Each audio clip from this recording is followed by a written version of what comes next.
Good morning. Welcome to another homework. Today is homework 4. Hope you guys are keeping up with all the homeworks.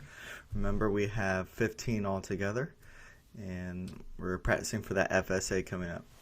We're dealing with rounding again today, and we have 3 problems to get through. But these problems are kind of like 3 in 1. So it does count as one problem, but you actually have to get 3 right. So this would be part A, part B, and part C, and they're all separate. So you would have to bubble one of these, and we're going to concentrate on this part first right here. I don't want to get in the habit of putting pencil marks in here, because remember, there's a machine that's going to grade your bubbles, so you only want to bubble inside. So let's read. Match each number to the value of the number rounded to the nearest 100. So we're going to match. I see 3 options to match. So 345 is going to match with 300 or 400 or 500. And same thing with this second row. 416 is going to match with 300, 400, or 500. And then 350 is going to match with one of these as well. So match each, that word each, in another scenario, remember that word each is going to mean multiplication or division. In this case, it means every. So match every number. So this number, and this number.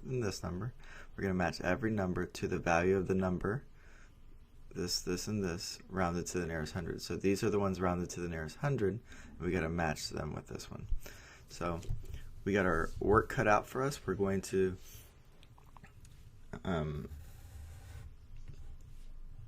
do our number line strategy for every single problem. So I'm going to make a number line for each one, and I know I'm rounding to the nearest 100. So just to get me in the mode of hundreds, 0, 100, 200. Just imagine a number line just counting by hundreds. And it'll just keep on going forever. But we don't need all those hundreds. We need only the hundreds that are going to be on either side of 345. So that would always be 300 first. So if you just grab the 100 here, that's always going to help you know what your first endpoint is. And then the second endpoint is just add another 100, because we're counting by hundreds. Now our 345 is going to fall in between here. We just need to see if it's closer to 300 or closer to 400. A way to help us is to find the middle point of 300 and 400, and that we're going to use that middle point to help us see which side it's on. So right in the middle of 300 and 400 is 350. So because 50 is in the middle of 100s. So now 345, which is our number, is actually going to go a little bit to the left of 350. So that means it's closer to 300, meaning we need to bubble in A. Okay, let's go to the next row, 416. I have my number line set up. Our first 100 is going to be 400. Our second 100 is going to be 500. And 416, remember, right in the middle would be 450, and that helps us put our 416 where it needs to be. And that means it's rounded to the nearest 400, or rounded to the nearest 100 is going to be 400. So it's E.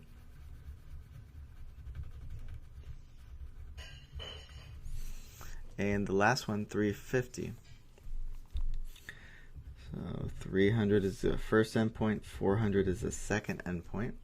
Right in the middle would be 350. Well, our middle is our number. So when that happens, so right here is going to be, it's right in the middle. It's not closer to 300 and it's not closer to 400. It's closer to both. It's right in the middle. So when that happens, always round up. So it's going to round to 400. So none of our answers rounded to 500, and that's okay. We showed our work and we proved why we think these are correct. All right. Oh, I forgot to code this part. Nearest 100 was very important. And then rounding is very important. The value is an important word. Okay, let's go to the next one. Match each number to the value of the number rounded to the nearest 10. So now we're rounding to the nearest 10. So instead of like it's going to go to one of these, now our number line will look a little different. We're going to be counting by tens. 10, 20, 30, 40. And we always start with 0. And it will just go on forever. Even to the point where, let's keep going. It's 50, 60, 70, 80, 90, 100. Even when you get to 100, it still keeps counting by tens. 110, 120, 130, and it will go on forever. Our job is to find our number, what it's going to be in between. So if I just keep going, 140, 150, 160, 170, 180, 190, 200, 210, 220. Okay, so imagine this is just a big number line, just keeps on going.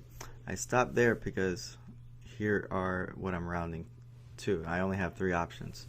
So this huge number line, I really don't need any of these for the numbers that I'm using right now. So I could have made it easier on myself of just picking the 2 endpoints. So that's what I'm going to do. 195. I'm going to leave the 100 alone, and I'm going to go to the tens because I'm rounding to the nearest 10. 190. You can see 90 is right here on my number line. So I'm going to use that one, and then the next 100 would be 200. And right in the middle of 190 and 200 is 195.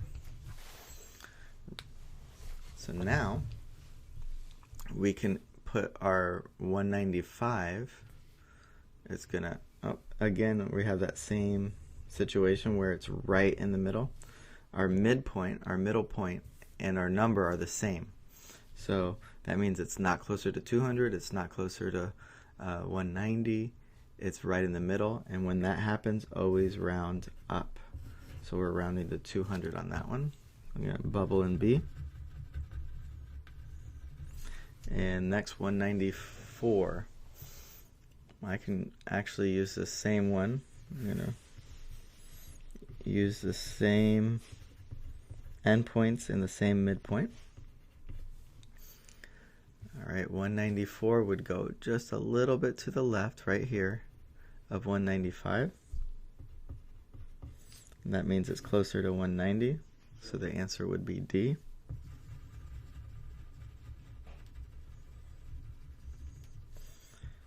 And I hope you're not just copying. Remember, try this yourself. This is review, so you should remember how to do most of this. Alright, next. 190 wouldn't work because 190 and then 200, it would leave 204 out of this number line. So I need to go to the next one, which would be 200 is my first endpoint, and 210 is my second endpoint. Right in the middle of 200 and 210 would be not 250, because 250 would be way over here. Because remember, we're counting by tens. 200, 210, 220, 230, 240. 250 would be off my page. So this would be 205, because 5 is exactly in the middle of 10. So next, we are going to put our 204 where it belongs, right to the left here. 204, which means it's closer to 200. So I am going to bubble in H. 204 rounds to 200 when rounded to the nearest 10. Okay, last one. Val rounded a number to 800. A number means they didn't tell us, so I'm going to put a question mark. We have to find a number rounded to the nearest 800 when rounding. So this unknown number rounds to the nearest 800 when rounding to the nearest 100. So somebody already rounded this number. We don't know what it is, but we do know what it rounded to. It already rounded to 800. What could have been the original number? So that's our question. Original means the beginning number. So what could have been our beginning number, this question mark number? What could have it been? Well, could have been 2,000. 2,000. It can't have been 2,000 because 800 is not even close to 2,000. And it would have to be something anywhere between 750 and then all the way to 849. So any number between these two numbers would round to 800. Because if I go to 750, remember now it's going to round to the to 900. So you can pick any number between those, and then let's just pick 788. Okay, so 788, I'm going to start at 700 because we're rounding by hundreds, so I'm looking at this. The next 100 would be 800. Right in the middle would be 750. And then where would our 788 go? Go to the right side of our midpoint, meaning it would round to 800, and that's what we want. And there's way more than one answer to this problem. Like I said, there was any number between these two would work. I picked 788. So now I'm going to bubble in 788.